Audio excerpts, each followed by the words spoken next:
As a gym owner, you need to market and sell. You need to get the word out about what you do, who you help, how you help them, and exactly what people should do next if they want you to help them achieve their fitness goals. But most of us have an internal barometer around when marketing is going too far. In this video, I'm gonna give you some frameworks to help you think about doing just that. My name is Mark Fisher from businessforunicorns.com, and if you like this video and you find value in this content, well, I gotta tell you, it would mean a lot to me if you would consider putting that finger down, getting that cursor into place, and hitting that subscribe button. Ethics of marketing is something that I think a lot about. And I have to start with this caveat, which is to say that in my experience, if you are somebody that's very concerned about overdoing marketing or being too pushy or being unethical, it is almost certain that you are not pushing hard enough. And then it's likely you need to go further than you think. Because I think maybe the unexpected takeaway from a lot of things I'm gonna share with you in this video is, not only are you not being unethical, you're not doing enough. You've got way more bandwidth to push even harder to really help people be incentivized to understand what you offer and take action. First, let's talk about a do. Do be willing to market very aggressively. You have got to get the word out about what you do. Your goal is to be everywhere. You want to be omnipresent within a few miles of your training gym so that everybody that could possibly drive to your gym at least knows you exist in the first place. And then once you develop relationships with these individuals, you want to show up and be present again and again and again. It's not enough just to get an email address or just have someone follow you on Instagram if you are then radio silent. And if you want help with this, be sure to scroll down in the description box below and click on my video where I cover how to create fitness marketing content that will grow your gym. And like I said, in addition to following up so people can come to like and trust you over time, a lot of the game is just getting out there so people know you exist. So for instance, I hope you don't think it's unethical to do something like direct mail. That can be a great strategy in a lot of markets to make sure everyone knows you exist. So in many cases, you actually have to be way more aggressive than feels comfortable. Now here's what to don't do. Don't lie. Don't lie.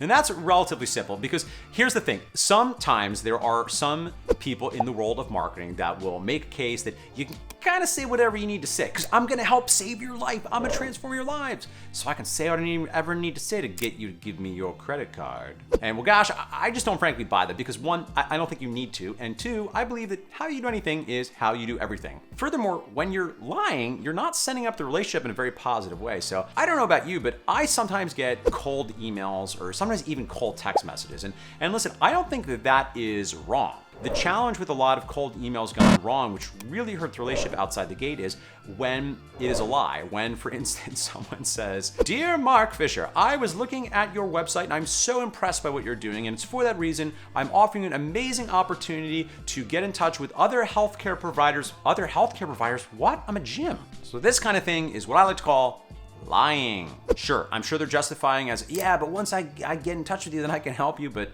no, you're lying. I don't like you. Let's talk about another do.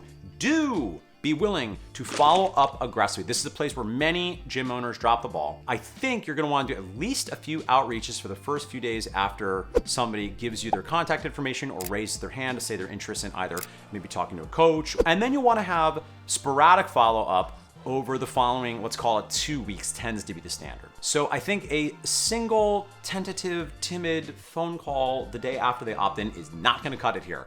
Speed is important. You have to reach out ASAP. This is not a cold outreach. Notably, what I'm referring to here is when someone has raised their hand and give you an indicator of interest. So I think you can really be coach now, hold them accountable, reach out to them, and trust, by the way, they'll tell you no. And one thing that I think can be valuable in this follow-up process, because the reality is, listen, a lot of individuals, when they reach out in the first place, they're not really ready to take the step yet, and that's okay. Now, you should do everything you can as their coach, as somebody that's committed to helping them, to try to support them in taking the action. But this is also why it's so important to have an ongoing email nurture sequence, because a lot of people just aren't ready yet. Remember, people don't buy when you're ready, they buy when they're ready. So do follow up aggressively, but don't lie. Don't lie. And specifically, what I mean is don't lie about scarcity and urgency that is not real. So understand, two of the most important principles of influence are scarcity and urgency.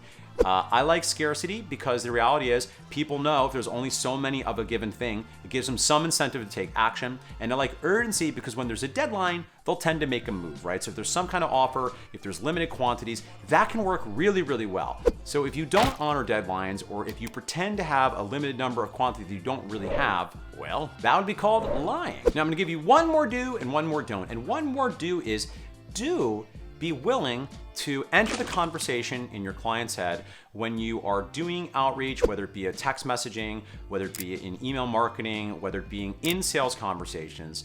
I think it is appropriate and okay for us to acknowledge the pain points, for us to acknowledge places where these individuals are not satisfied about their life. So I think it's not only okay, but it's probably important to be willing to identify, speak to the pain points, speak to the places where they're just not thriving the way that they could. So I think this is important. But what I recommend not doing, what I would say don't do, is don't assume your clients are fundamentally broken.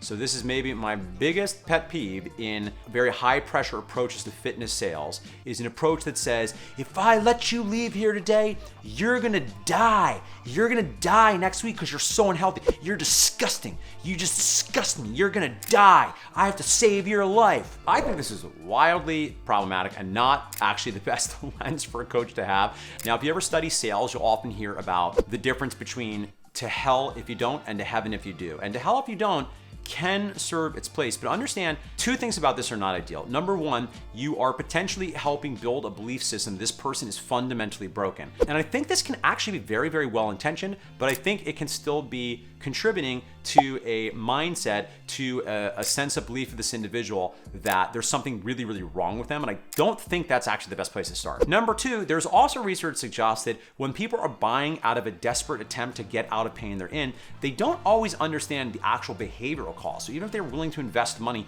they don't really understand what they're gonna have to do.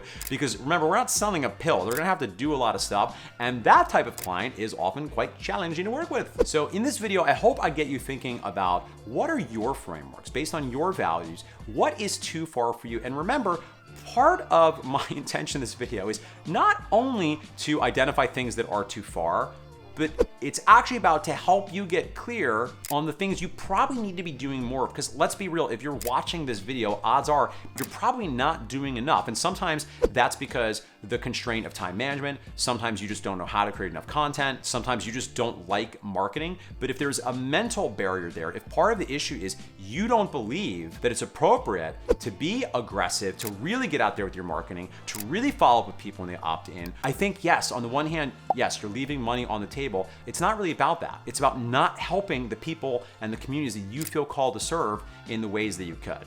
So I hope this gives you some context on how to think about this. I hope you feel inspired to go out there and take some more aggressive action, get out the word about what you do, because if you know you're a high integrity fitness professional, I do think your community, the world, is gonna be a better place if you're out there helping more people more effectively. All right, friends, I hope you enjoyed this video. As always, it'd mean a lot to me if you hit that subscribe button, if you wanna give a like, give a comment, and importantly, share with other gym owners. I'm always looking to get out the word more broadly about these videos. It is a free resource. I love sharing this information because I love gym owners and I want to make sure every single person watching is having success, helping their community, and living a life with a business that you really love. And as always, if you want to find out more about what we do, head over to businessforunicorns.com, where you'll see some options if you want to work with us on a more personal basis to help you make fitness business magic.